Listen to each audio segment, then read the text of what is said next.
राउरकेला के प्रख्यात गौ भक्त गृहस्थी प्रमुख गणेश बगड़िया ने कहा कि स्वदेशी गाय के दूध दही व घी तो अमृत तुल्य तो है ही, गौमूत्र गोबर भी स्वस्थ जीवन के लिए रामबाण है।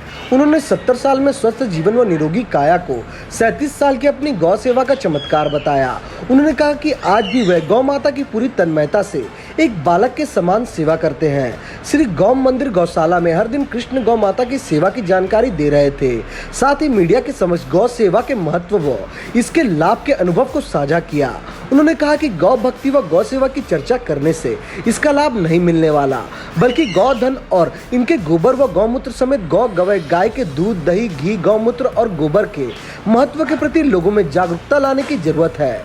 उन्होंने प्रधानमंत्री नरेंद्र मोदी में भगवान राम सा धैर्य व भगवान कृष्ण जैसी चतुराई के समावेश है। यशस्वी प्रधानमंत्री नरेंद्र मोदी के कार्यकाल में गौ हत्या पर देर सवेर पूर्ण प्रतिबंध तो तय है, लेकिन गौ प्रेम को जनमानस से जोड़कर ही हम सही मायने में गौ सेवा कर सकते हैं। उन्होंने गौ सेवा से मिले लाभ के अनुभव को साझा किया और कहा कि 70 साल की उम्र में पूरी तरह स्वस्थ होने का यही राज है। उन्होंने कहा वर्तमान में सोकर उठते ही गौमूत्र का सेवन, उसके बाद गोबर व मिट्टी से बने पाउडर से मुंह धोने के साथ इसका इस्तेमाल कर स्नान करने तथा इससे असीम सुख के अनुभव मिलने की बात कही। इतना ही नहीं, मीडिया के समक्ष गौ सेवा व गौ गवय के इस्तेमाल का प्रयोग कर दिखाया और लोगों में गौ सेवा व गौ गवय सेवन को लेकर जागरूकता पर जोर दिया। इस मौके पर गृहस्थी की निदेशक मंजू बगड़िया ने गौ पालन के महत्व पर जोर देते हुए अनुभव को साझा किया। गृहस्थी के सीईओ अमित बगड़िया, जीएम संजना जेना समेत अन्य पदाधिकारी मीडिया से बातचीत में शामिल थे।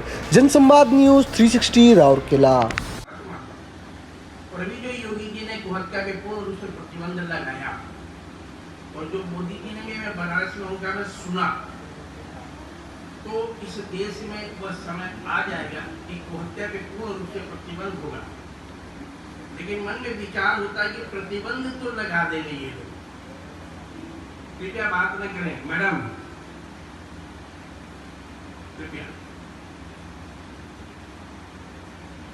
तो वो पूछिए तो सही, वो सेवन करता है कि नहीं करता?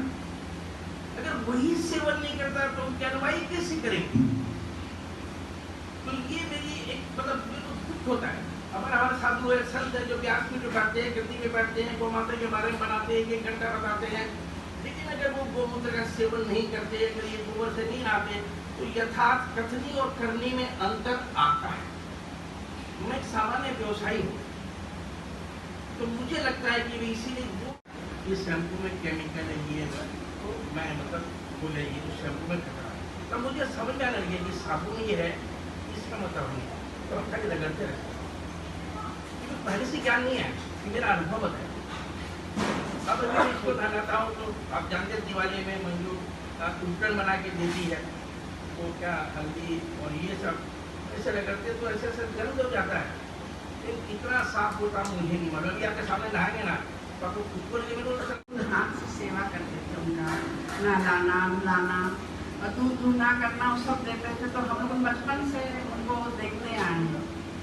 वो कच्चा दूध का जैसे 1 गिलास सुबह पी लेते थे।